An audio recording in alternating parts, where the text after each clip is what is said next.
Welcome to today's service. Today we're looking at Philemon verses 1 to 21 and Jamie's going to read that for us now. This letter is from Paul, a prisoner for preaching the good news about Christ Jesus, and from our brother Timothy. I am writing to Philemon, our beloved co-worker, and to our sister Aphia, and to our fellow soldier Archippus, and to the church that meets in your house. May God our Father and the Lord Jesus Christ give you grace and peace. I always thank my God when I pray for you, Philemon, because I keep hearing about your faith in the Lord Jesus and your love for all of God's people. And I am praying that you will put into action the generosity that comes from your faith as you understand and experience all the good things we have in Christ. Your love has given me much joy and comfort, my brother, for your kindness has often refreshed the hearts of God's people. That is why I am boldly asking a favour of you.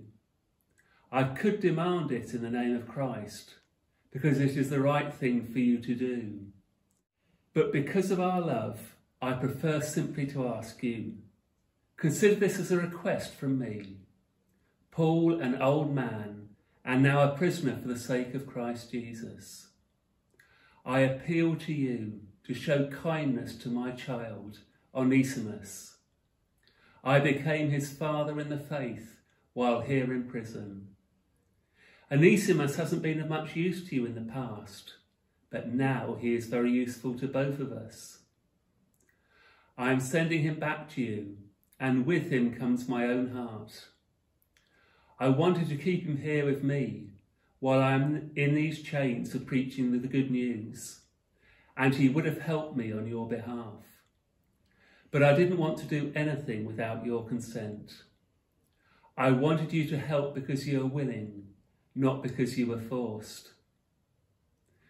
It seems you lost Onesimus for a little while so that you could have him back forever.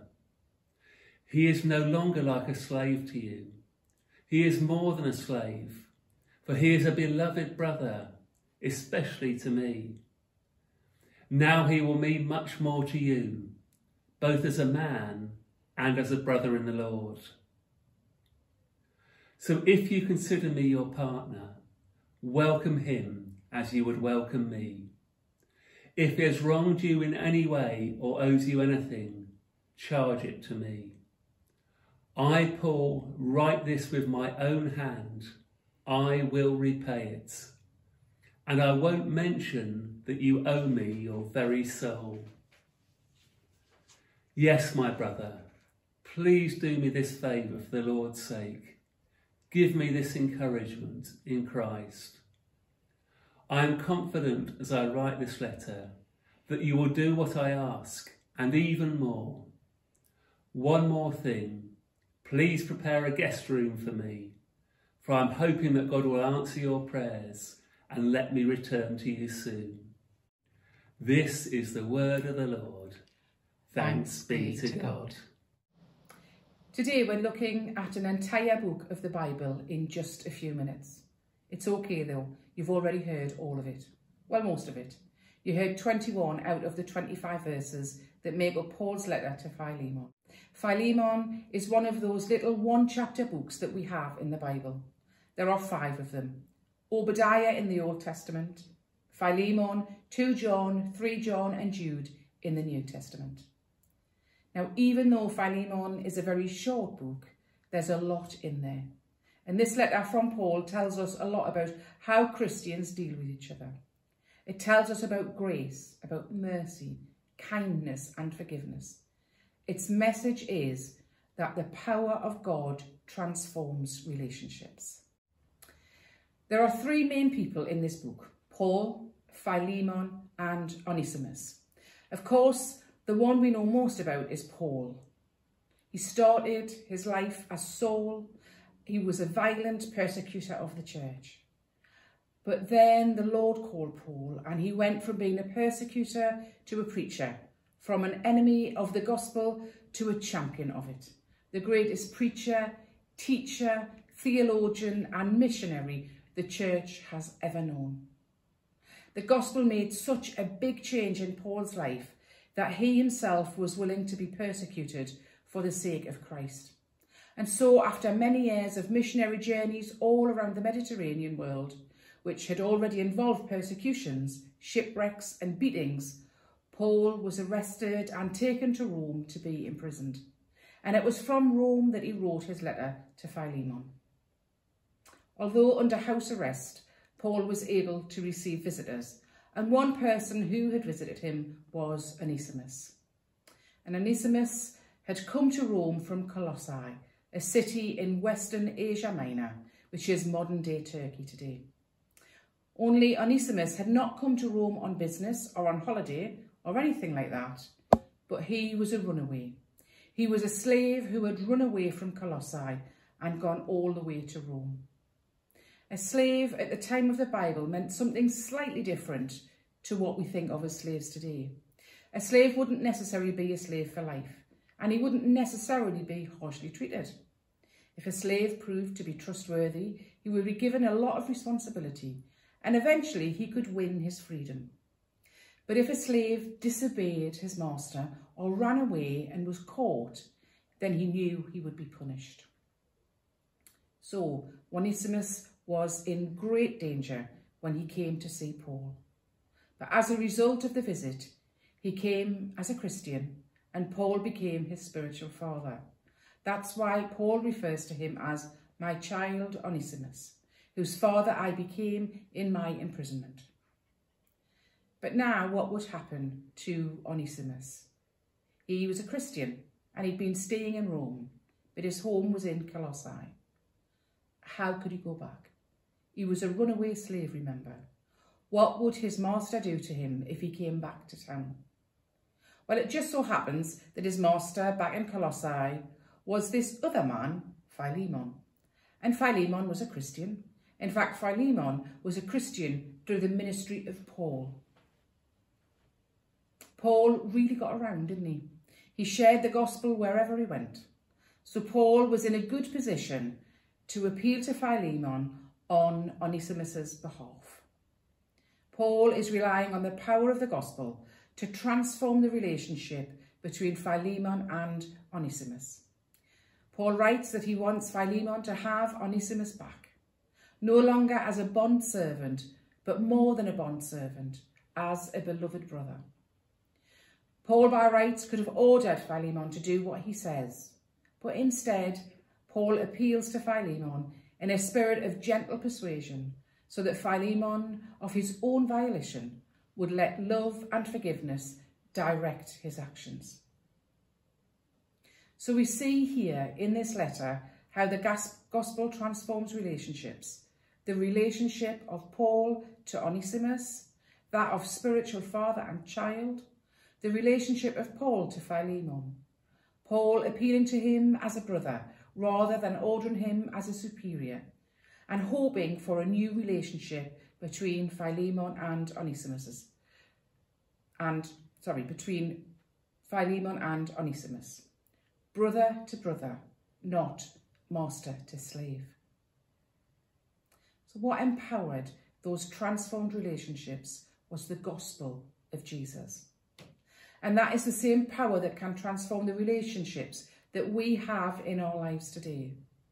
How we treat one another in the body of Christ, in the family of God, the church. This should be different because we're Christians. It happened in the lives of Paul, Onesimus and Philemon, and it will happen in our lives as well. Love, mercy, grace, forgiveness. These aren't just words on a page. These can be realities in our lives. These can be the way that we treat one another in the church. I can say can be because we aren't without sin.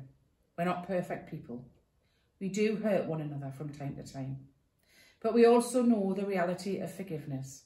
We ourselves have received forgiveness from God, and this is how we learn to forgive one another.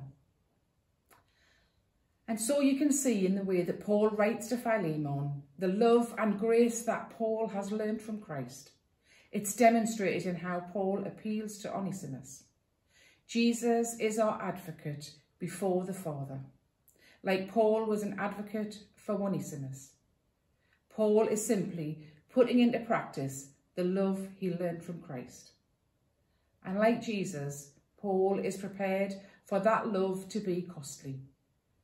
Paul writes, "If he has wronged you at all or owes you anything, charge it to my account." This is just like Jesus, who covers all our debts before God. Jesus paid the price that we owe, all our debts, when he shed his blood for you and for me on the cross, all of our sins, all the ways in which you have done wrong and offended God and hurt your neighbour. Jesus says, charge it to my account. And with that debt paid fully forgiven, now you're free, out from the bondage of sin and death, free to love, free to serve, free to treat others the way that Jesus has treated you. This little letter to Philemon gives us a big lesson on how the gospel transforms our relationships. Paul, Onesimus, Philemon, we could just as well write in the names from our congregations in church. Each and every one of us could write our names in there.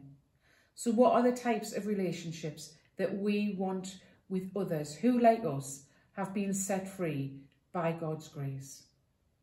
Let's just think about that for a moment. Let's think about the relationships that we have with our neighbours, with our family, with our friends, with our family in church. Could we ask God to give us more of his Spirit, to be more like the relationship that Paul, Onesimus and Philemon have? Amen. Let's pray. Lord, we thank you for the power of your Holy Spirit to help us to transform our relationships. Lord, help us to get our relationship with you right, that will have such an impact on all of our other relationships. So come, Holy Spirit, we pray. Amen.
grateful